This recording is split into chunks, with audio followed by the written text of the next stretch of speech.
بھاری پی ٹی آئی پاکستان کے لیے مذاکرات کے لیے تیار ہیں۔ مذاکرات فیصلہ سازوں سے ہوں گے، حکومت میں رہیں نہ رہیں 90 دن میں آریاں پار کریں گے۔ وزیر اعلیٰ خیبر پختونخوا علی امین گنڈاپور کا دو ٹوک اعلان۔ لاہور میں پریس کانفرنس کرتے ہوئے کہا ملک میں آئین اور قانون کی عملداری ہونی چاہیے، جرم ثابت کریں ہم نے کوئی غلطی کی ہے تو سزا کے لیے تیار ہیں۔ وزیر اعلیٰ علی امین گنڈاپور نے مریم نواز سے لاہور میں جلسے کی اجازت مانگ لی۔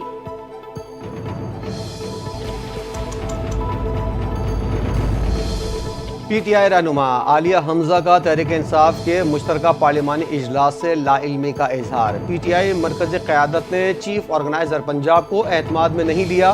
پارٹی قیادت کی منافقت پر طنز کرتے ہوئے عالیہ حمزہ نے کہا کہ کیا کوئی روشنی ڈالے گا بانی پی ٹی آئی کی رہائی کے لیے کس لاہ عمل کا کل یا آج اعلان ہوا ہے؟ تحریک کہاں سے اور کیسے چلے گی؟ 5 اگست کے مقابلے میں 90 دن کا پلان کہاں سے آیا ہے؟ اگر آپ میں سے کسی کی نظر گزری ہو تو میری بھی رہنمائی کر دیں۔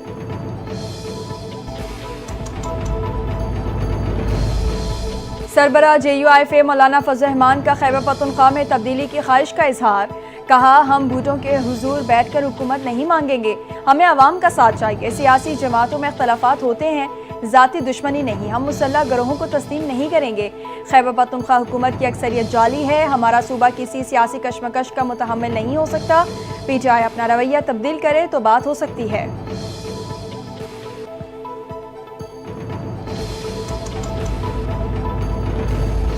مولانا فضل الرحمان کو فارم 47 کا بینیفیشری کہنے والے بتائیں آپ کس کے این آر او پر وزیر اعلیٰ بنے؟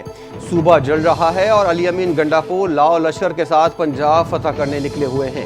جے یو آئی کے رہنما حافظ حمداللہ کی وزیر اعلیٰ پختونخوا علی امین گنڈاپور پر کڑی تنقید۔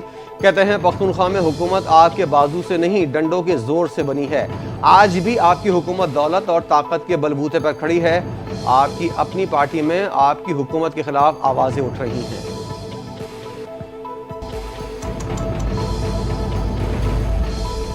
وزیر اعلیٰ خیبر پختونخوا مطالعاتی دورے پر لاہور آئے ہیں۔ 90 روزہ تحریک حکومت بچانے کا بہانہ ہے۔ وزیر اطلاعات پنجاب عظمہ بخاری کی پریس کانفرنس۔ کہا علی امین گنڈاپور بطور وزیر اعلیٰ آئیں تو ان کی مہمان نوازی کریں گے، اگر اسلحے کے ساتھ آئیں گے تو اس کی اجازت نہیں ہوگی اور نہ ہی کسی کو توڑ پھوڑ یا فساد کی اجازت ہوگی۔ پنجاب کی ترقی کو آگ نہ لگائیں تو ہمیں وزیر اعلیٰ کے لاہور آنے پر کوئی اعتراض نہیں۔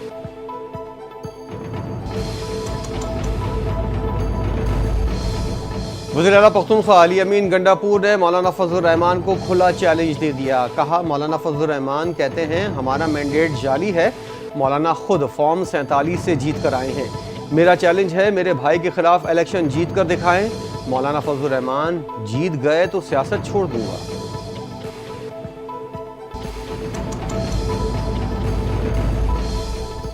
بانی پی ٹی آئی واقعی مذاکرات چاہتے ہیں تو پہلے قانون کے سامنے سر جھکائیں، غلطیوں کا اعتراف کریں۔ وزیر اعلیٰ علی امین گنڈاپور کے حالیہ بیان پر وفاقی وزیر امیر مقام کا رد عمل۔ کہا قوم نے دھرنوں، لانگ مارچوں اور تشدد کے ایجنڈے کو مسترد کر دیا۔ علی امین گنڈاپور کی 90 دن کی دھمکیاں ایک اور سیاسی ڈرامہ ہیں۔ ریاستی اداروں کو للکارنے والے اب کس منہ سے مذاکرات کی بات کر رہے ہیں؟ 90 دن کی تحریک شروع ہونے سے پہلے ہی فلاپ ہو چکی ہے۔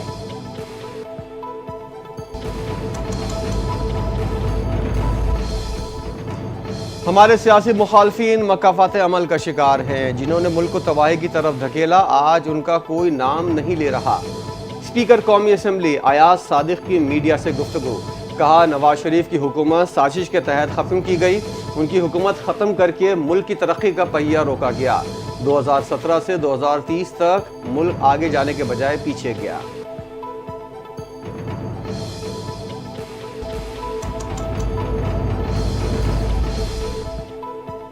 پاکستانی معیشت کو سنبھالنے کے لیے حکومت نے کڑے مگر ضروری فیصلے کیے۔ سابقہ حکومت کے 4 سال پاکستان کے لیے ایک ڈراؤنا خواب ثابت ہوئے۔ وفاقی وزیر منصوبہ بندی احسن اقبال پی ٹی آئی پر برس پڑے۔ کہا پاکستان کا انجر پنجر ہلا کر رکھنے والا اناری آج اڈیالہ جیل میں بیٹھا ہے۔ اللہ کا شکر ہے قوم کو اس سے جلد نجات مل جائے گی۔ اگر اس اناڑی کو مزید چند سال مسلط رکھا جاتا تو پاکستان دیوالیہ ہو جاتا۔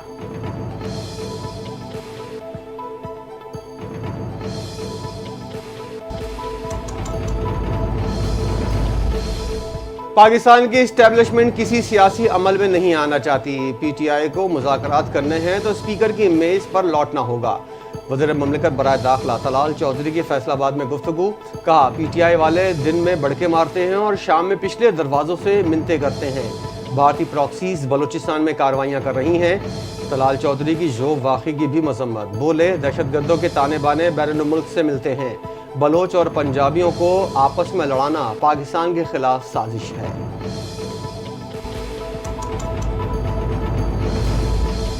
پاکستان تحریک انصاف نے 5 منحرف اراکین قومی اسمبلی کو پارٹی سے نکال دیا۔ Chairman P T I barrister Gohar نے نوٹیفیکیشن جاری کر دیا۔ نکالے جانے والوں میں رکن قومی اسمبلی اورنگزیب خان کچھی، ظہور الہی، عثمان علی، مبارک زیب اور الیاس چودھری شامل۔ اراکین قومی اسمبلی کو پارٹی سے نکالنے کے حوالے سے کہا گیا، مذکورہ اراکین نے 26ویں آئینی ترمیم کی حمایت کے لیے پارٹی ہدایات کی خلاف ورزی کی۔ پارٹی ہدایت پر عمل نہ کرنے پر شوکاز نوٹس جاری کیا گیا تھا اور شوکاز نوٹس پر جواب نہ دینے پر پارٹی نے کارروائی کی۔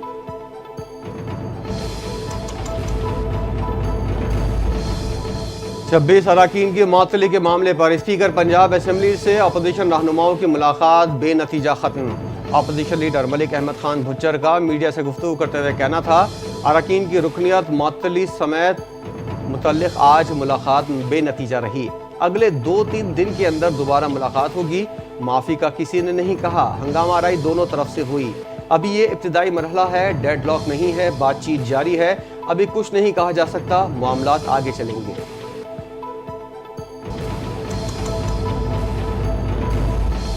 پنجاب اسمبلی میں جاری سیاسی تناؤ کم کرنے کے لیے اسپیکر کی سربراہی میں اپوزیشن سے مذاکرات ہوئے۔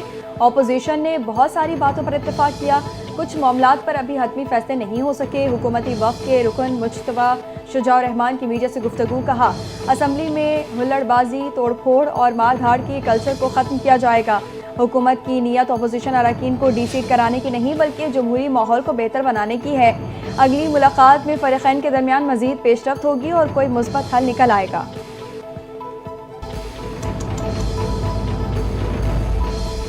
نائب وزیر اعظم اسحاق ڈار وزرائے خارجہ کونسل اجلاس میں شرکت کے لیے کل چین روانہ ہوں گے۔ ترجمان دفتر خارجہ کے مطابق اسحاق ڈار ایس سی او چین میں ہونے والے وزرائے خارجہ کونسل اجلاس میں شرکت کریں گے۔ اجلاس 14 سے 16 جولائی تک چین میں ہوگا۔ پاکستان، چین، بھارت، ایران، روس سمیت تمام رکن ممالک شرکت کریں گے۔ نائب وزیر اعظم دیگر وزرائے خارجہ سے 2 طرفہ ملاقات بھی کریں گے۔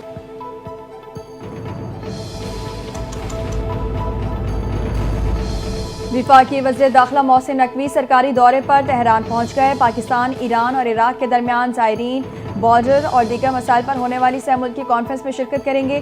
کانفرنس میں ایران اور عراق کے وزرائے داخلہ بھی شریک ہوں گے۔ پاکستان کی درخواست پر وزرائے داخلہ کی سہ ملکی کانفرنس کا کل انعقاد ہوگا۔ وفاقی وزیر داخلہ کی ایران کے صدر مسعود پزشکیان سے بھی ملاقات کا بھی امکان۔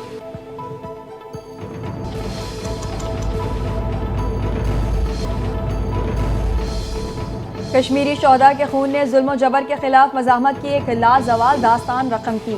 چیئرمین بلاول بھٹو کا ڈوگرا راج کے ہاتھوں شہید ہونے والے 22 کشمیری شہداء کو خراج عقیدت۔ پیغام میں کہا، سری نگر سینٹرل جیل کے سامنے 22 کشمیریوں نے عظیم مقصد کی خاطر جانوں کا نذرانہ پیش کیا۔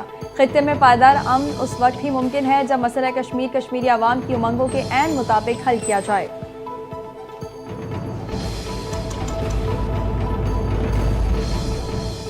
آزادی کی جدوجہد ہر کشمیری کے دل کی دھڑکن ہے۔ کشمیریوں نے موت کو آنکھوں میں آنکھیں ڈال کر دیکھا مگر سر نہیں جھکایا۔ یوم شہدائے کشمیر کے موقع پر مشال ملک کا پیغام کہتی ہے، 13 جولائی 1931 کو اذان مکمل کرنے کے لیے 22 کشمیریوں نے جان دی۔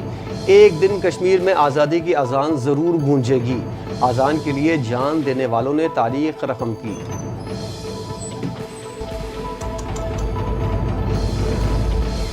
وفاقی حکومت کا فرنٹیئر کانسٹیبلری کو ملک گیر فیڈرل فورس میں تبدیل کرنے کا فیصلہ۔ ذرائع کے مطابق اس فیصلے پر عمل درآمد کے لیے وفاقی کابینہ فرنٹیئر کانسٹیبلری ایکٹ 1915 میں ترامیم کرے گی۔ پورے پاکستان میں ایف سی کے دائرہ اختیار کو بڑھانے کے لیے آرڈیننس جاری کیا جائے گا۔ فورس کا نام بدل کر فیڈرل کانسٹیبلری رکھا جائے گا۔ ایف سی کو 4 صوبوں اسلام آباد، آزاد جموں کشمیر اور گلگت بلتستان میں کام کرنے کا اختیار ہوگا۔ آرڈیننس کے نفاذ کے بعد نئی فورس کے لیے ملک بھر میں بھرتی کی جائے گی۔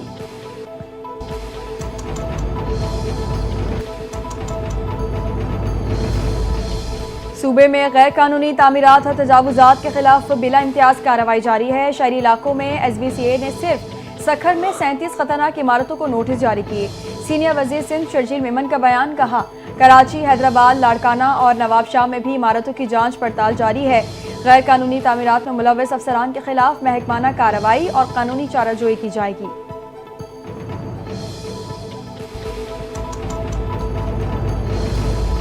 مسافر طیاروں کی حفاظت کے لیے لاہور ایئرپورٹ کی اطراف کے علاقوں کو نو برڈ زون قرار دے دیا۔ وزیر اعلیٰ پنجاب مریم نواز کی ہدایت پر ایئرپورٹ کے اطراف پرندوں کی موجودگی محدود کرنے کے لیے گرینڈ آپریشن، ضلع انتظامیہ، محکمہ وائلڈ لائف اور انوائرمنٹل پروٹیکشن اتھارٹی کو فوری متحرک کرنے کے احکامات جاری۔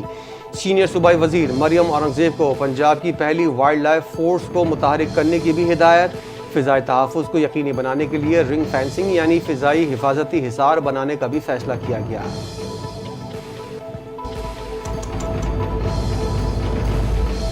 بلوچستان میں 6 ماہ کے دوران دہشت گردی کے 501 واقعات رپورٹ، 257 افراد جاں بحق ہوئے۔ صوبائی محکمہ داخلہ نے 2025 کے دوران بلوچستان میں ہونے والے دہشت گردی کے واقعات پر رپورٹ جاری کر دی۔ غیر مقامی افراد پر 14 حملوں کے دوران 52 افراد جاں بحق ہوئے۔ بم، دستی بم، IEDs، بارودی سرنگ دھماکوں کے 81 واقعات ہوئے۔ 6 ماہ کے دوران ٹرین پر ہونے والے 2 حملوں میں 29 افراد جاں بحق ہوئے۔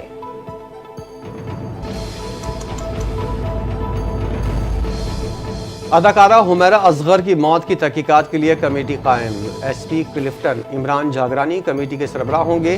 نوٹیفیکیشن کے مطابق کمیٹی میں SP ڈیفینس، ASP، SHO گزری اور دیگر بھی شامل۔ ٹیم اداکارہ حمیرہ اصغر کی موت، حادثہ، خودکشی یا قتل سے متعلق شواہد جمع کرے گی۔ تحقیقاتی ٹیم روزانہ کی بنیاد پر SSP ساؤتھ کو تفتیش سے متعلق آگاہ کرے گی۔